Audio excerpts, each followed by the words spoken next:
di nomenklatur bantuan operasional. Di belakangnya pemerintahan desa. Sehingga pemerintahan ini mencakup eksekutifnya dan legislatifnya desa. Saya rasa itu.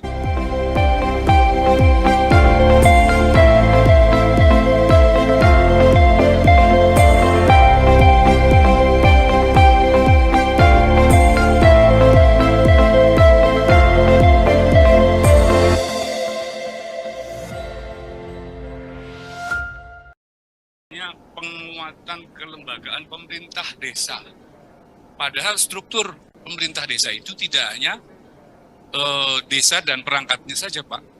Di sana ada LPM, ada Badan Permusyawaratan Desa yang mereka memegang role jalannya pemerintahan juga. Mereka punya andil kontribusi. Mereka punya tugas wenang ikut mengawasi, menyusun APBDes. Kemarin Komisi 2 kedatangan teman-teman asosiasi BPD seluruh Indonesia. Belum ada perhatian dari pemerintah. Sementara mereka sudah bekerja untuk Republik ini. Jadi koreksi saya, saran dan usulan, tolong dipikirkan penguatan kelembagaan yang ada di daerah, khususnya desa, tidak hanya sebatas pemerintah desa, tetapi pemerintahan desa. Desa, kepala desa, BPD, kemudian LPM, dan BUMDes. Ini Pak, setidaknya sedikit uang kehormatan buat mereka. Karena alokasi dari dana desa belum menyentuh itu. Terima kasih pimpinan. Ini untuk dana desa, saya mencoba mengontak beberapa kepala desa di dapil saya, Kabupaten Sumedang, Majalengka, Subang, Jawa Barat. Hasilnya ternyata sebagian besar itu masih di bawah 1 miliar rupiah, sekitaran 900 jutaan. Terkait itu saya berharap untuk 2023 ini dinaikkan minimal 1 miliar per desa dengan mempertimbangkan desa sebagai titik tumpu gravitasi pembangunan nasional. Desa sebagai ujung tombak pemerintahan. Juga struktur keuangan desa yang sebagian besar dari dana desa. Jadi satu desa ya harus minimal itu 1 miliar rupiah. Saya setuju alokasi dana desa dinaikkan minimal 75 triliun. Dan selanjutnya saya juga ingin menggarisbawahi terkait target penggunaan DD untuk Perlinsos BLT maksimal 25%. Ini harus ditegaskan betul, mengingat sebelumnya ada aturan minimal 40% untuk BLT. Kalau perlu bahkan yang perlu diatur cukup persentase untuk penyelenggaraan pemerintahan saja. Sisanya diserahkan ke desa berdasarkan musyawarah desa sesuai dengan kebutuhan desanya. Ini penting saya tegaskan agar desa berdaulat dan sesuai dengan kebutuhannya. Kami hanya mengingatkan kepada pemerintah, yaitu apakah data penerima bantuan BLT desa sudah diaudit dan diupdate sesuai dengan kriteria yang ditetapkan oleh pemerintah. Karena kita tahu bahwa program berupa seperti PKH dan BPNT didapati data kedua program tersebut konsisten bermasalah. Yang terbaru misalnya pada bulan Juni 2022 BPK mengungkapkan kesalahan penyaluran sampai 6,9 triliun Pak. Adapun data ini selama ini selalu penyimpangan, mulai dari masih dicantum warga sudah meninggal, bahkan ada ASN dan Polri, dan juga NIK yang invalid, KPS sudah nonaktif, tapi masih diberikan banyak. Di Magana ini kita sering menerima keluhannya Pak dari rakyat. Lalu yang kedua itu singkat kata, tadi sudah disampaikan, tapi saya mengingatkan bahwa kita ada dana desa, terus ada dana otsus, DAIS, dan sebagainya. Sebenarnya dari pemerintah itu bagian melakukan edukasi kepada perangkat desa atau pimpinan daerah agar bisa efektif dan efisien, serta transparan dan bertanggung jawab dalam mengelola dana-dana ini. Itu saja, terima kasih pimpinan dan anggota Dewan.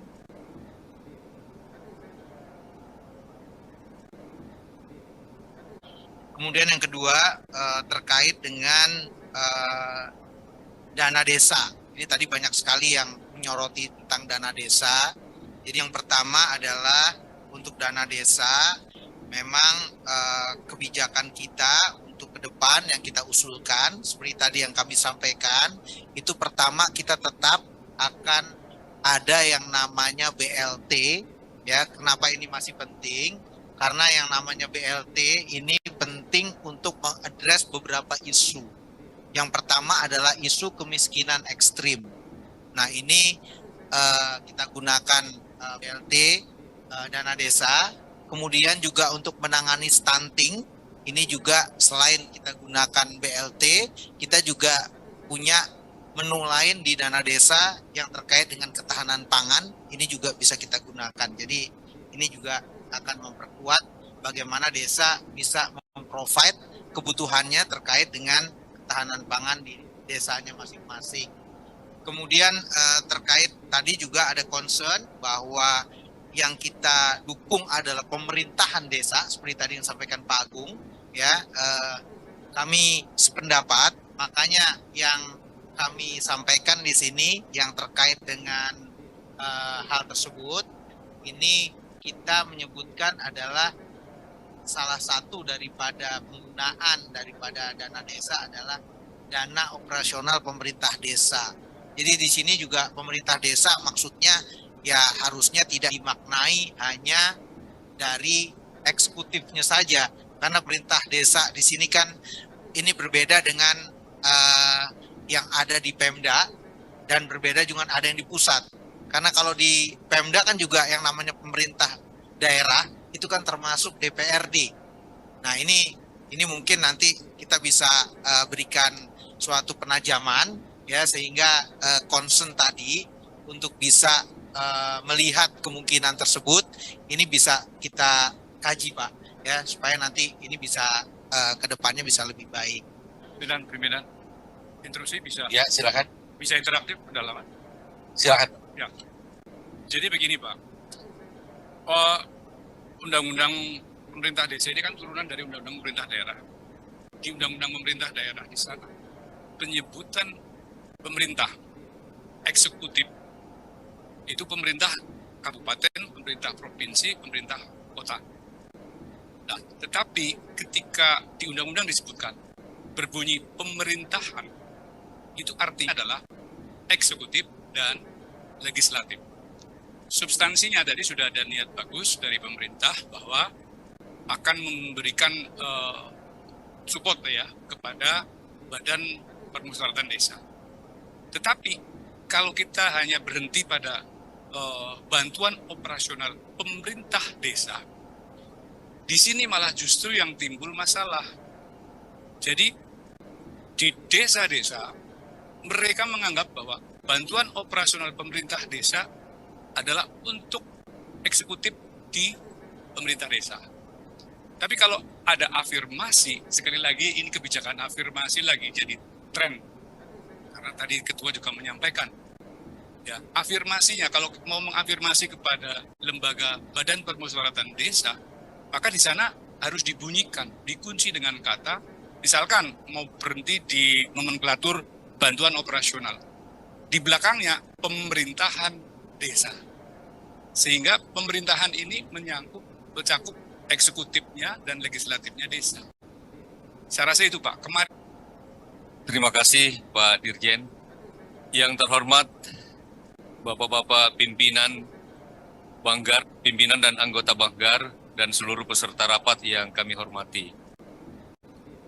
Pertama, ada amanah peraturan pemerintah nomor 2 tahun 2015 yang memberikan mandat kepada Menteri Desa untuk menetapkan prioritas penggunaan dana desa setiap tahunnya, dan itu deadline-nya adalah 3 bulan sebelum tahun anggaran baru dimulai. Kemudian sesuai PP 60 tahun 2014, dana desa ini diprioritaskan untuk membiayai pembangunan dan pemberdayaan masyarakat. Izin menanggapi apa yang disampaikan. Pertama, sebenarnya tadi sudah dijawab oleh Pak Dirjen, Pak Prima. Pertanyaan Pak Agung, apakah pemerintah desa untuk operasional ini atau pemerintahan desa? Nah, tadi walaupun dipaparkan dalam paparan dan naskah ini adalah pemerintah desa, sebenarnya kami di Kementerian Desa sudah menyusun Permendes yang insya Allah dalam 1 minggu ini atau paling lambat minggu depan bahkan sudah mengurai apa-apa yang menjadi prioritas penggunaan dana desa di tahun 2023, dan uriannya itu sudah sangat sesuai, relevan dengan apa yang dipaparkan tadi. Pertama adalah Perlinsos untuk terutama sekali menyasar kemiskinan ekstrim di desa, maksimal 25%, terus juga bantuan permodalan BUMDes, dana operasional pemerintah desa. Terkait dana operasional pemerintah desa ini, pada prinsipnya adalah bukan honor pemerintah desa. Bukan honor, tetapi kenapa sampai kami rinci dalam Permendes ini, sebenarnya kami sudah diskusi, ajak diskusi termasuk dari Abdesi yang menyuarakan ini dalam Silatnas yang ketemu dengan Bapak Presiden. Dalam uraian Permendes kami sudah jelaskan, misalnya operasional pemerintah desa ini adalah biaya penanggulangan kerawanan sosial, ini antara lain. Kenapa sampai seperti ini? Aspirasinya yang kami dapatkan, hampir semua persoalan yang terjadi di desa, izin Bapak, larinya ke kepala desa, ke perangkat desa. Ada warga sakit tengah malam, tidak ada biayanya untuk dirujuk ke rumah sakit, minta ke kepala desa. Ada warga tengah malam mau melahirkan, mau dioperasi, minta ke kepala desa. Ada warga yang meninggal, tidak ada biaya kafannya, pemakamannya, minta ke kepala desa. Inilah yang mengilhami kenapa sampai pemerintah desa. Lalu kemudian kalau misalnya ada usul, dan tentu kami serahkan sepenuhnya kepada Banggar, kalau misalnya ini berubah menjadi pemerintahan, tentu akan kami laporkan tindak lanjut seperti ini. Terus yang kedua, pertanyaan yang kedua, memang kami di Kementerian Desa diberikan target sesuai RPJMN untuk meningkatkan status 10.000 desa tertinggal menjadi berkembang, 5.000 desa berkembang menjadi maju. Terus permasalahan-permasalahan di desa-desa tertinggal atau bahkan desa-desa sangat tertinggal ini sebenarnya disebabkan oleh karena kondisi geografis, termasuk infrastruktur yang sangat belum memadai di desa, itu yang membuat status mereka seperti itu. Tetapi dalam menu atau lampiran Permendes yang kami susun terkait prioritas penggunaan dana desa ini, sudah ada ruang bagi desa-desa, bagi pemerintah desa, tentunya dibahas dalam musyawarah desa untuk menentukan pilihan-pilihan. Pemerintah, Bapak nggak perlu jelasin lagi banyak, kita di pendahuluan sudah sampaikan kalau menu yang dibikin di kita berharap tidak menu terlalu banyak lagi, ya biar nanti lebih fokus. Ini sudah luar biasa nih Pak. Siap. Efek daripada Undang-Undang Desa, Undang-Undang 6 itu sampai sekarang menurunkan desa sangat tertinggal, udah bagus, ya. Jadi sekarang lebih fokus lagi, apalagi tadi disampaikan Bapak, biar nggak kembias, dianggapnya nanti operasional dana desa itu honor. Bapak udah bener jelasin ini, dan ini forumnya, gitu. Udah oke. Jadi jangan menunya nanti diperjelas lagi lebih banyak lagi. Ya, fokus di menu yang disepakati di undang-undang ini. Jangan melebihi undang-undang, gitu ya. Baik, Pak Pimpinan, yang mulia pimpinan Banggar yang kami hormati. 1 menit. Jadi ini jelas, kalau dari Kemendes memang tidak bisa dipersalahkan karena fokus pada operasional kegiatan dana desa. Tapi saya nggak ngerti nih, rumahnya di mana nih? Memang kita Komisi 2 sudah kehilangan marwah mahkota pembinaan pemerintahan desanya, harusnya Dirjen Pemerintahan Desa. Pak, teman-teman anggota Banggar yang kami hormati, BPD ini jangan dianggap enteng loh Pak ya. Ini bisa meningkatkan elektoral kita di 2024 ketika kita berjuang bersama-sama. Mereka, lembaga, ikut serta memikirkan, membuat perdes dan sebagainya, tetapi belum ada alokasinya, rumahnya belum ada. Kalau untuk mengeringankan kinerja dari Kementerian Ekonomi, Kementerian Keuangan, mungkin bisa dititipkan. Jadi bunyinya bukan operasional, tetapi penguatan kelembagaan pemerintahan desa. Gitu. Perkara ada operasional pemerintah desa silakan, tetapi penguatan kelembagaan pemerintahan desa. Tetapi kalau mau Kemendagri mau adopsi melalui Dirjen Pembinaan Desa, ya Dirjen Desa ya, itu bisa saja. Bagaimana caranya dialokasikan untuk BPD. Penguatan kelembagaan, bukan donor.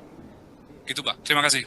Dan beberapa hal tadi akan kita catat Pak, ya menjadi perbaikan kita, dan juga kita kaji, termasuk tadi yang dari Pak Agung, ya supaya kita bisa terus melakukan perbaikan. Dan yang terpenting Pak, mungkin yang bagian desa Pak, kita akan tetap konsisten Pak dengan apa yang sudah kita sepakati sebelumnya, dan nanti mungkin hal-hal yang teknis kita akan koordinasikan Pak.